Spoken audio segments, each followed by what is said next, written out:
Today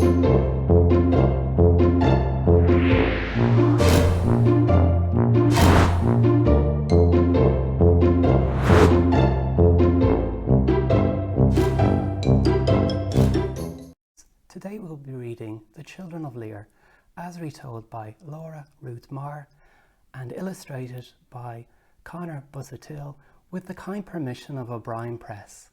Let's get started.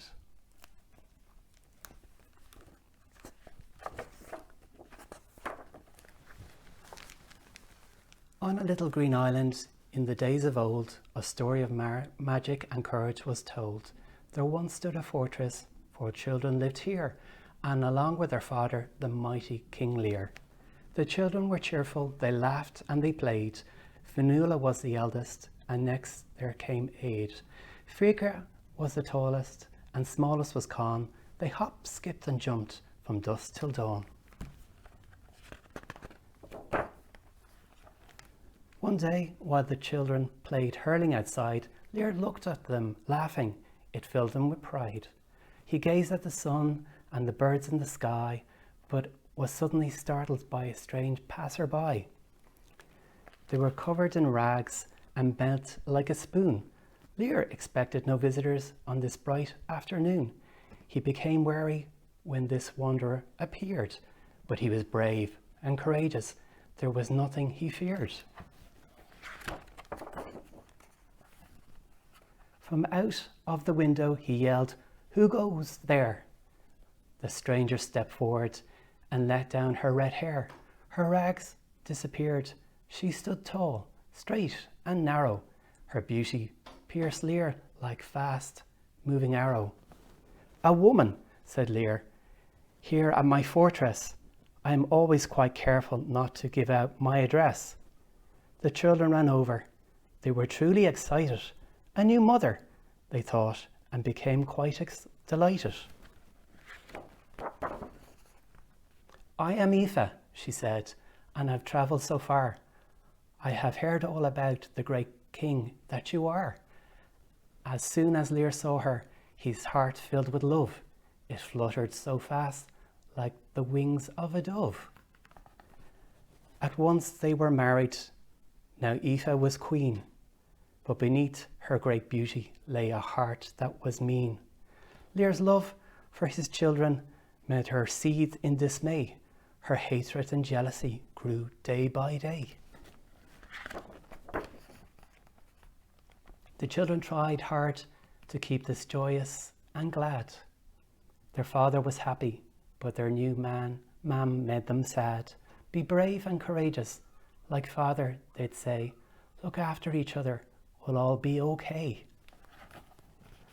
One day Aoife said kindly, "Come children, let's play a game by the lake. It's a bright sunny day." The children all thought, maybe at last Aoife really did love them, and ran very fast. Down to the shore, where Aoife was standing, with a wand in her hand, she became quite demanding. "Into the water, all of you go. I won't say it again." But the children yelled, "No!" She lifted her arms and started to speak. Strange magic words gave Fiacre a beak. Next was Fionnuala, and then it was Con. Last but not least, Aid's nose too was gone. As swans you will live for 900 years, until a sweet sound should ring in your ears. Not any old sound, but the toll of a bell will finish my magic and rupture the spell. There's a man with great power, he's one of a kind. The sorcerer you want, but he's one you won't find. Do not seek, do not search, for he cannot be found. He'll make himself known when the time comes around.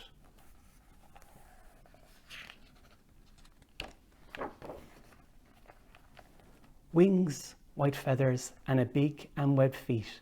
The children were outraged by Aoife's deceit. They shouted for Lir, they called in a flurry. Lir heard the kerfuffle and started to hurry. "Come, father, please help us. You cannot trust her." "Where are my children?" Lir said in a fluster. "They're gone, at last. We can now be together." Aoife mischievously grinned, holding on to a feather.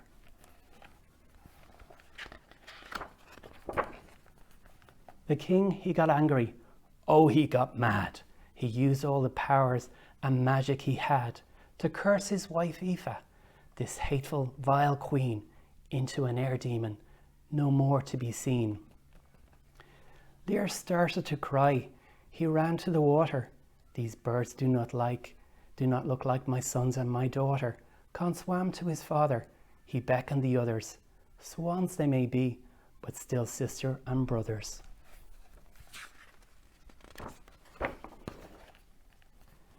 "Do not worry, Father. Please do not weep. We will not despair, for our love is too deep. Be brave and courageous, as you always said." Lir dried up his tears and smiled at them instead. 300 years spent in the lake by their home, knowing full well they had further to roam. When their father had passed and turned into a star, the children decided to fly pretty far.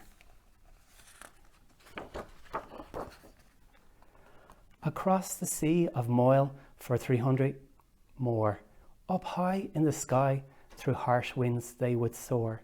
Their wings were vast, they enjoyed taking flight. This was part about being a swan, was all right. Through this treacherous weather they flew on and on, brave Fanula, Fiacre, Aid and Con, till at last, through a gap in the clouds, was the shore of Inish Glora, the island they were searching for. 300 years left, they would joyfully sing as they huddled together, tail, beak and wing. The weeks turned to months, the months turned to years, when they heard a faint sound that would bring them to tears. "It wasn't, it can't be," they said to each other, but they heard it again. "Quickly go," said their brother. They hurried and scurried, they swam, they flew to the top of the island. It couldn't be true. There, standing tall with a bell in his hand, was Mocha, the most powerful man in the land. He raised his bell high and rang it out loud. All at once they were wrapped in a thick magic cloud. The spell had been broken, the children were free. They couldn't contain their excitement and glee. For sighs of relief they started to change. Being children again was kind of strange. The magic surrounded them, lifted them high, just enough to say, "Thank you, goodbye." And there among the stars, they lived happily ever after, back with their father, all smiles, love and laughter. The end. Welcome to this short Spring into Storytime craft session. It's inspired by the Children of Lir. The Children of Lir is one of my favourite traditional Irish legends.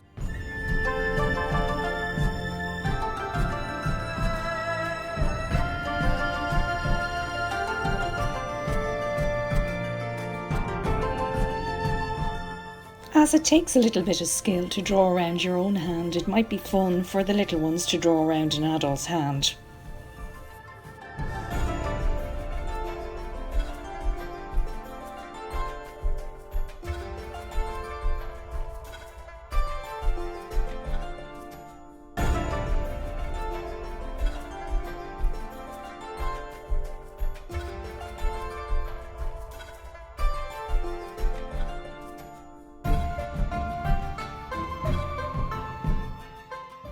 When you have the beak cut out, set it aside and we will attach it at the very last minute at the top of the thumb when you have the hand cut out.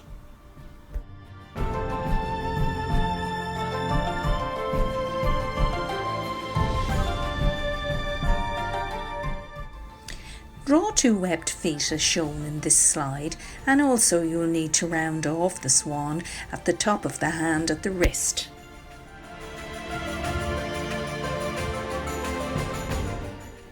Thank you for joining us for the Spring Into Storytime Crafts session. You might like to make 3 more swans and attach a stick or a straw to the back of each one with sellotape. You are now ready to tell the story of the Children of Lir in your own words. Can you remember their names? Maybe rewatch the story video and then you will be set to go. Children, don't worry if you don't have a ready-made audience to listen to your story. Furry friends and teddy bears and dolls are great listeners. And for those big people and adults out there, as Dr. Seuss said, you're never too old, too wacky, too wild to pick up a book and read to a child.